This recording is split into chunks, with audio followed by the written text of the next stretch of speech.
Hello students, welcome to हमारी सरकारी नौकरी। तो आइए देखते हैं कि आज की जॉब अपडेट क्या है। आज की जो जॉब अपडेट है वो सेंट्रल यूनिवर्सिटी ऑफ राजस्थान में है, जहां पे नॉन टीचिंग पोजीशंस के लिए वैकेंसी है। आप देखिए ढेर सारे पोस्ट के लिए वैकेंसी इन्होंने निकाल रखी है नॉन टीचिंग में। तो सबसे पहले जो बात करते हैं वो बात कर लेते हैं कि एप्लीकेशन फ़ीस कितनी है। तो एप्लीकेशन फ़ीस जनरल ईडब्ल्यूएस या ओबीसी के लिए 1500 रुपये है, और अगर कोई भी बच्चा एससी एसटी से बिलोंग करता है या वोमेन कैटेगरी से पीडब्ल्यूडी, इनके लिए एग्जेम्प्टेड है, यानी कोई भी फीस नहीं है। दूसरी बात करें कि लास्ट डेट जो एप्लीकेशन की है वो 10 जून तक है आपकी। और अगर आपको जो हार्ड कॉपी भेजनी है वो हार्ड कॉपी आपको प्रिंट आउट कॉपी 17 जून तक आपको भेजनी है यूनिवर्सिटी कैंपस पे।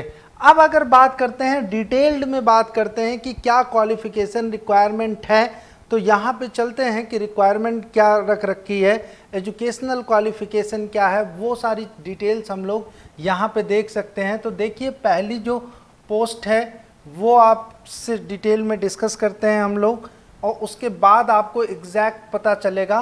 पहली पोस्ट लाइब्रेरियन की देखते हैं कि लाइब्रेरियन है। एकेडमिक पे लेवल जो होगा वो यूनिवर्सिटी का 14 होगा। प्रिफर्ड जो है इन्होंने दिया है कि 57 ईयर से कम के लोगों को ये प्रिफर्ड करेंगे, यानी मैक्सिमम एज जो है वो 57 है। इसके अलावा देखा जाए तो master degree in library science या इंफॉर्मेटिक साइंस या डॉक्यूमेंटेशन साइट में एटलीस्ट 55% के साथ आपको पास होना जरूरी है। उसके साथ जो एक्सपीरियंस मांग रखा है वो 10 year of teaching experience as assistant या associate professor in library science में अगर आप हैं तो डेफिनेटली इस फॉर्म को फिलअप कर सकते हैं। दूसरी क्वालिफिकेशन जो है, या तो आपको पीएचडी डिग्री हो लाइब्रेरी साइंस या इंफॉर्मेटिक साइंस में या डॉक्यूमेंटेशन में, तो भी आप इस फॉर्म को फिलअप कर सकते हैं। दूसरी पोस्ट की बात करें, डिप्टी रजिस्ट्रार की बात करें, एकेडमिक पे लेवल जो है वो 12 का है। मैक्सिमम एज दे रखा है 55 है। मास्टर डिग्री लाइब्रेरी साइंस में होना चाहिए या 8 ईयर का एक्सपीरियंस होना चाहिए किसी भी यूनिवर्सिटी में असिस्टेंट लाइब्रेरियन या कॉलेज में लाइब्रेरियन के तौर पे।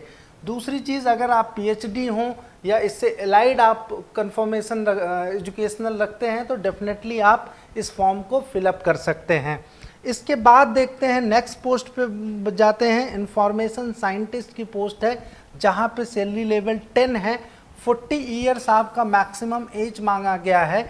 यहाँ पे फर्स्ट क्लास अगर बीटेक कंप्यूटर साइंस या इंफॉर्मेशन टेक्नोलॉजी में है तो आप इस फॉर्म को भर सकते हैं। जो एक्सपीरियंस मांग रखा है वो 3 ईयर ऑफ रिलेवेंट एक्सपीरियंस आपको होना चाहिए इस पोस्ट के लिए।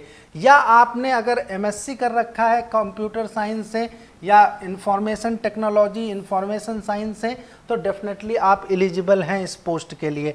नेक्स्ट बात करते हैं सिस्टम एनालिसिस्ट की, जिसका लेवल 10 है। मैक्सिमम एज 40 ईयर है। फर्स्ट क्लास एमटेक मांग रखा है कंप्यूटर साइंस या एलाइड ब्रांचेस में अगर हैं तो आप इस फॉर्म को फिलअप कर सकते हैं, ये आप ध्यान रखिएगा। इसके अलावा जो और पोस्ट की बात करें, जो ग्रुप बी की 11 पोस्टें दी हुई हैं, इसमें प्राइवेट सेक्रेटरी है। प्राइवेट सेक्रेटरी का लेवल 7 है। 35 ईयर मैक्सिमम है। बैचलर डिग्री होनी चाहिए आपकी रिकॉग्नाइज इंस्टीट्यूट से, और आप लेवल 6 पे लेवल 6 या 7th के तौर पे आपने काम कर रखा हो पर्सनल असिस्टेंट के तौर पे, तभी आप एलिजिबल हैं इस पोस्ट के लिए। दूसरी चीज़, आपको प्रोफिशिएंसी होनी चाहिए स्टेनोग्राफी इंग्लिश और हिंदी में, जिसकी कि मिनिमम टाइपिंग स्पीड जो है वो 35 to 30 वर्ड पर मिनट का होना चाहिए। नेक्स्ट बात करते हैं कि पर्सनल असिस्टेंट जो लेवल 6 मांग रखा है उसमें भी सेम वही सारी चीज़ें मांग रखी है। थोड़ा सा चेंजेस हैं कि आपको यहाँ पे एक्सपीरियंस जो होना चाहिए वो टाइपिंग स्पीड तो सेम है 35 to 30। Knowledge of computer application आपको होना चाहिए, आपको कंप्यूटर के डैशबोर्ड्स चलाने आने चाहिए, ये डिटेल्स इन्होंने कर रखी है। और मिनिमम जो प्रोफिशिएंसी होनी चाहिए वो स्पीड की 80 वर्ड पर मिनट होना चाहिए, ये आपको ध्यान में रखना है। कि आप नंबर ऑफ पोस्ट किस पोस्ट के लिए, क्योंकि दोनों पोस्ट के लिए एलिजिबल हैं, तो आपको ध्यान रखना है कि किस पोस्ट के लिए हम फॉर्म को फिलअप कर सकते हैं। नर्सिंग ऑफिसर की बात किया जाए तो यहाँ पे लेवल 6 है और मैक्सिमम एज 35 ईयर है। बीएससी नर्सिंग वाले रिकॉग्नाइज इंस्टीट्यूट या यूनिवर्सिटी से जिन्होंने बीएससी नर्सिंग कर रखा है या diploma in general nursing GNM आपने कर रखा है, तो भी आप एलिजिबल हैं इस पोस्ट के लिए। इसी के साथ रिलेवेंट जो एक्सपीरियंस मांगा है वो 2 ईयर का रिलेवेंट आपको एक्सपीरियंस होना चाहिए, किसी भी हॉस्पिटल या आपने नर्सिंग होम में काम किया होना चाहिए, तो आप इस पोस्ट के लिए एलिजिबल हैं। सीनियर टेक्निकल असिस्टेंट की बात करें तो सीनियर टेक्निकल असिस्टेंट लेवल 6 आपका जो सैलरी होगा 35 ईयर मैक्सिमम आपका एज होना चाहिए, और उसी के साथ आपको इंस्ट्रूमेंटेशन एमटेक या ME in instrumentation with 60% marks के साथ होना चाहिए। 3 साल का 3 ईयर का मिनिमम आपको एक्सपीरियंस होना चाहिए, रिलेवेंट एक्सपीरियंस आपको होना चाहिए इस फील्ड का। इसके बाद की पोस्ट की बात करें, क्योंकि ढेर सारे पोस्ट इसमें दिए हुए हैं। जूनियर ट्रांसलेटर की पोस्ट है जिसमें मास्टर डिग्री मांग रखा है, उसके साथ सभी में लगभग 1 या 2 साल का आपका रिलेवेंट एक्सपीरियंस है। ये आप ज़रूर ध्यान लीजिएगा, क्योंकि टेलीग्राम चैनल पे हम अपना इसका PDF डाल देंगे, तो प्रॉपरली आप देख लीजिएगा कि कितना एक्सपीरियंस किस में मांगा है, क्योंकि वीडियो में तो आप देख ही रहे हैं, इसके साथ साथ आप ज़रूर रीड कर लीजिएगा कि आपको कितना एक्सपीरियंस है, क्योंकि नंबर ऑफ पोस्ट के लिए आप एलिजिबल होते हैं, तो आपको ये ध्यान देना है कि किस पोस्ट मेरे लिए सुटेबल होगा। आते हैं नेक्स्ट, बात करते हैं सेमी प्रोफेशनल असिस्टेंट की बात करते हैं, जिसका लेवल 5 है, 32 ईयर मैक्सिमम एज है, bachelor degree library and information science में मांग रखा है, नॉलेज ऑफ कंप्यूटर एप्लीकेशन आपको होना चाहिए। डिज़ायरेबल में मांग रखा है कि पोस्ट ग्रेजुएट डिप्लोमा होंगे या आप अगर एक्सपीरियंस होंगे तो डेफिनेटली आपको प्रेफरेंस मिलेगा। इसके अलावा अगर बात करें और पोस्ट की बात करें तो टेक्निकल असिस्टेंट जो कि लेवल 5 की पोस्ट है, यहाँ पे 32 ईयर मैक्सिमम एज मांग रखी है। अब इंस्ट्रूमेंटेशन में अगर आपने MSc कर रखा हो या आपने इलेक्ट्रॉनिक्स इलेक्ट्रिकल से बीटेक भी कर रखा हो 65 ईयर के साथ 2 साल का रिलेवेंट एक्सपीरियंस है, तो डेफिनेटली आप इस फॉर्म को भर सकते हैं। एलाइड ब्रांचेस हैं, चाहे आप इलेक्ट्रिकल के हों, इलेक्ट्रॉनिक्स एंड कम्युनिकेशन से हों, इंस्ट्रूमेंटेशन से हों, सब एलिजिबल हैं। 2 साल का बस आपको रिलेवेंट एक्सपीरियंस होना चाहिए इस फील्ड का, ये आप ध्यान रखिएगा।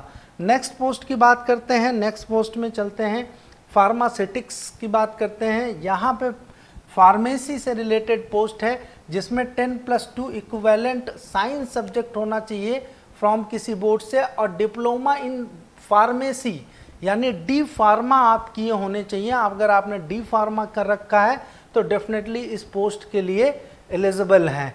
एक चीज़ और कहा गया है कि registered as a pharmacist under the pharmacy act 1948। इसका मतलब क्या है कि आप एज अ फार्मासिस्ट आप रजिस्टर हैं, जो PCI के थ्रू रजिस्ट्रेशन होता है वो आप रजिस्टर्ड हैं, तो डेफिनेटली एलिजिबल हैं। वो भी एक कंडीशन इन्होंने दे रखी है। स्टैटिकल ऑफिसर की बात करें तो मास्टर डिग्री होना चाहिए अप्लाइड स्टैटिक्स में, कंप्यूटर्स में 55% के साथ, और कंप्यूटर का बेसिक नॉलेज आपको होना चाहिए। लेबोरेटरी असिस्टेंट की बात करें तो बैचलर डिग्री साइंस में होना चाहिए। डिज़ायरेबल है एक्सपीरियंस लेबोरेटरी का, अगर आपके पास है तो डेफिनेटली आपको प्रेफरेंस मिलेगा इस पोस्ट के लिए। अपर डिवीज़न क्लर्क की बात करें तो बैचलर डिग्री होनी चाहिए और 2 ईयर का आपके पास एक्सपीरियंस होना चाहिए। बैचलर डिग्री 50% के साथ है तो डेफिनेटली आप एलिजिबल हैं इस पोस्ट के लिए। अब बात करते हैं कि ड्राइवर के लिए क्लास 10th मांगा है कि आप अगर 10th हैं और आपके पास कॉमर्शियल लाइसेंस का जो है वो आपके पास लाइसेंस है और डेफिनेटली अच्छे मोटर मैकेनिक भी हैं तो आपको प्रेफरेंस दिया जाएगा। इसके साथ साथ अगर आपके पास एक्सपीरियंस है तो वो आपको वेटेज देगा, क्योंकि 3 ईयर का मिनिमम एक्सपीरियंस मांग रखा है। तो 3 ईयर का मिनिमम एक्सपीरियंस प्लस आपके पास लाइसेंस होना चाहिए और थोड़ा नॉलेज होना चाहिए व्हीकल मेंटेनेंस का, तो ड्राइवर की पोस्ट के लिए आप एलिजिबल हैं। मैक्सिमम जो एज है वो 30 ईयर मांग रखी है। कुक के लिए भी क्लास 10th मांग रखा है। 2 साल का कुकिंग या कैटरिंग का एक्सपीरियंस होना चाहिए आपको, किसी भी आपके इंस्टीट्यूशंस में, कॉलेज में या हॉस्पिटल्स में, जहाँ पे भी आपका एक्सपीरियंस हो तो वो काम चलेगा। या ITI आपने कर रखा हो बेकरी एंड कॉन्फेक्शनरी में, तो भी डेफिनेटली आप एलिजिबल हैं इस पोस्ट के लिए। नेक्स्ट, मल्टीटास्किंग स्टाफ की बात करें तो आपको ITI या मैट्रिकुलेशन आपने कर रखा है तो आप एलिजिबल हैं। मैक्सिमम एज जो मांग रखी है वो 30 ईयर। किचन अटेंडेंट में भी वही चीज़ है, सेम है, 1 या 2 साल का एक्सपीरियंस सब में मांग रखा है। किचन असिस्टेंट में 2 साल का मांग रखा है कि आप किसी भी कैटरिंग में काम किए हो या हॉस्टल या आपने किसी कॉलेज में काम कर रखा हो तो आप एलिजिबल हैं। ड्रेसर की बात करें कि जो लेवल 1 की पोस्ट है 30 ईयर मैक्सिमम है। मैट्रिकुलेशन मांग रखा है कि आपने मैट्रिकुलेशन कर रखा हो, इसके साथ 1 ईयर का आपको एक्सपीरियंस हो जो कि आपने हॉस्पिटल में कहीं पे काम कर रखा हो तो आप एलिजिबल हैं इस पोस्ट के लिए। अब अगर बात करें कि इस पोस्ट में सिलेक्शन कैसे होगा, तो सिलेक्शन होने के लिए आपको जो टर्म्स एंड कंडीशन दी हुई है कि नंबर 1 तो इंटरव्यू के बेस पे सिलेक्शन होना है, लेकिन अगर एप्लीकेंट ज़्यादा हो जाते हैं तो यहाँ पे आपको रिटन टेस्ट भी कराया जा सकता है और इंटरव्यू भी कराया जा सकता है। ये डिपेंड करता है कि नंबर ऑफ एप्लीकेंट कितने होते हैं, इसके ऊपर डिपेंड करेगा। इसी के साथ मैं एक और इन्फॉर्मेशन आपको बता देना चाहता हूँ कि आप हमारा जेनिक लर्निंग ऐप डाउनलोड कर लीजिए, जहाँ पे टेक्निकल और नॉन टेक्निकल की तैयारी होती है, जहाँ पे टेक एंड नॉन टेक की तैयारी की जाती है। और हमारा टेलीग्राम चैनल ज्वाइन कर लीजिए, ऑफिशियल टेलीग्राम चैनल हमारी सरकारी नौकरी का, वहाँ पे आपको सारे डिटेल्स लगातार मिलते रहेंगे। इसकी PDF भी अपलोड हो जाएगी इसके बाद, तो आपको फुल इन्फॉर्मेशन मिल सकती है। नेक्स्ट जॉब अपडेट के लिए मिलता हूँ, तब तक के लिए थैंक यू टू ऑल।